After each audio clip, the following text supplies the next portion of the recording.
नमस्कार मित्रों, एक बार फिर आप सभी का स्वागत है इटर्नल ट्रूथ हिंदी में। मित्रों, एक बार एक बौद्ध भिक्षु भिक्षा लेने एक नगर में गया हुआ था और सारे नगर के लोग उनकी सेवा करना चाहते थे, क्योंकि उस समय बौद्ध भिक्षुओं का बहुत सम्मान किया जाता था। इसलिए जिसे भी पता चला दौड़ा दौड़ा उस भिक्षुक के पास पहुंच गया।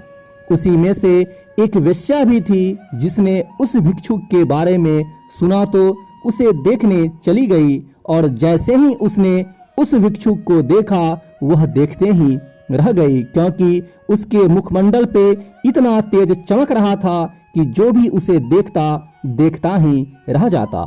उसने उस भिक्षुक के पैर पकड़ लिए और कहा कि मैं एक वेश्या हूँ और कोई भला आदमी मेरे द्वार पर नहीं जाना चाहता, इसलिए मैं ये चाहती हूँ कि आप मेरे अतिथि बनकर मेरे साथ चले, ताकि कुछ दिन मैं भी आपकी सेवा कर सकूं, जिससे मेरा भी उद्धार हो जाएगा।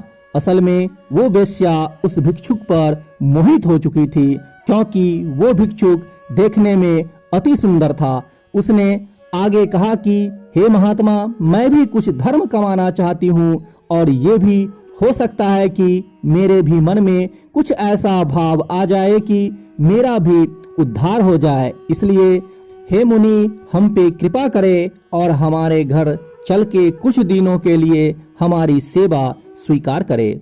ये सब सभी नगरवासी वेश्या की बात सुन रहे थे, और इससे पहले कि भिक्षुक कुछ कह पाता वे बोल पड़े कि तुम क्या कह रही हो? एक बौद्ध भिक्षु तुम्हारे कोठे पर कैसे जा सकता है?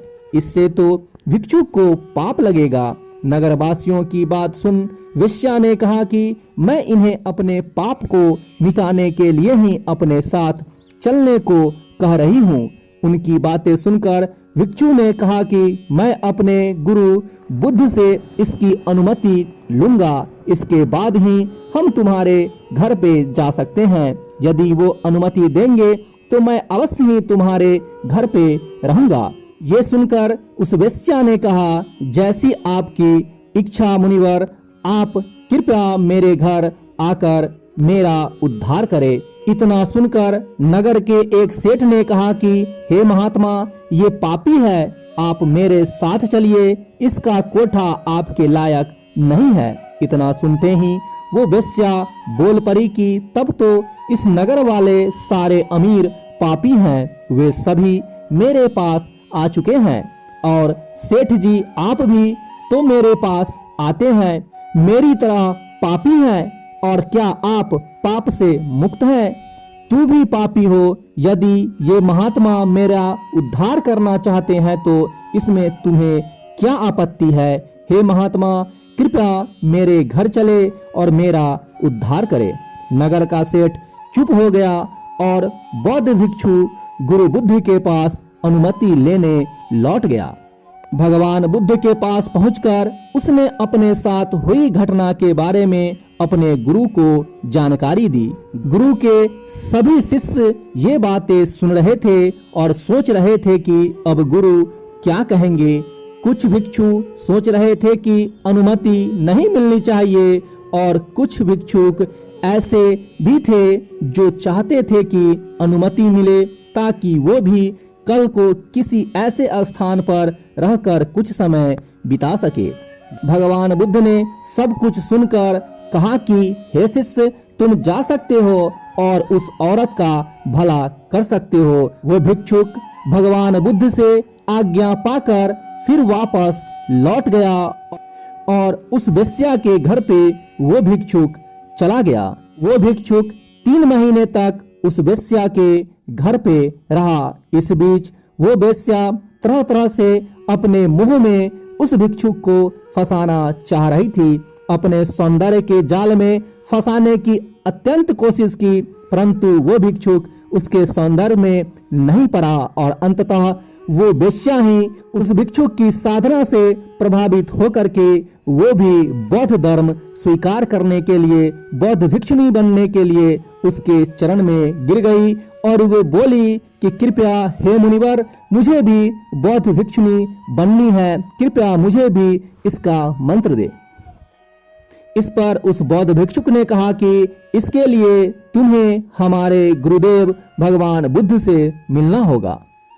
इधर उस औरत के साथ आता देख सभी बौद्ध भिक्षुक आपस में कहने लगे कि देखा, संगत का असर, आखिरकार इस औरत ने अपना जादू डाल ही डाला और अच्छे भले भिक्षुक को सांसारिक जीवन जीने वाला बनाकर अब शायद विवाह की अनुमति लेने ये लोग भगवान के पास आ रहे हैं। लेकिन मित्रों, भगवान बुद्ध को सभी पता था कि उसके शिष्य के साथ क्या हुआ है और उसका शिष्य उस औरत के साथ आ रही है तो क्यों आ रही है। यह सब अपने शिष्य की बातें सुनकर के भगवान बुद्ध अंदर ही अंदर मुस्कुरा रहे थे। तब जैसे ही वो भिक्षुक और वो औरत भगवान बुद्ध के पास पहुंचे तो अपने गुरु के पैर पकड़े और कहा कि हे गुरुदेव, मैंने इस औरत का उद्धार कर दिया है, अब ये एकदम शुद्ध आत्मा बन चुकी है, अतः इसे भी अपना शिष्य स्वीकार करे। ये सब सुनकर सभी भिक्षुक आश्चर्य में पड़ गए कि ये कैसे हुआ। चरित्र तो हमेशा बुरे के साथ रहकर अच्छे का खराब होता है। हमें बचपन में यही सिखाया गया है कि बुरे के साथ रहकर तुम भी बुरे बन जाओगे। तब गुरु ने कहा कि देखो, इस भिक्षुक को जिसने मेरी आशा के अनुरूप कार्य किया है, इस औरत के चरित्र को अपने चरित्र जैसा बना दिया है, न कि खुद को बदलने दिया है। ये ठीक उसी प्रकार है जैसे कमल कीचड़ में रहकर भी कीचड़ जैसा नहीं होता। मित्रों, इस कथा के माध्यम से हम ये कहना चाहते हैं कि आपके अंदर यदि बुरे विचार आते हैं तो अपनी संगत बदल डालिए। अच्छे लोगों के साथ ही आप अपने आप को ढालने की कोशिश करें। जैसे आप बुरे विचारों का स्वागत करते हैं, वैसे ही अच्छे विचारों को भी अंदर आने दे, उनका विरोध न करें। जैसे ही आप अच्छे विचारों के लिए अपने मन के द्वार खोल देंगे, आप पाएंगे कि आप एक अच्छे इंसान बन चुके हैं।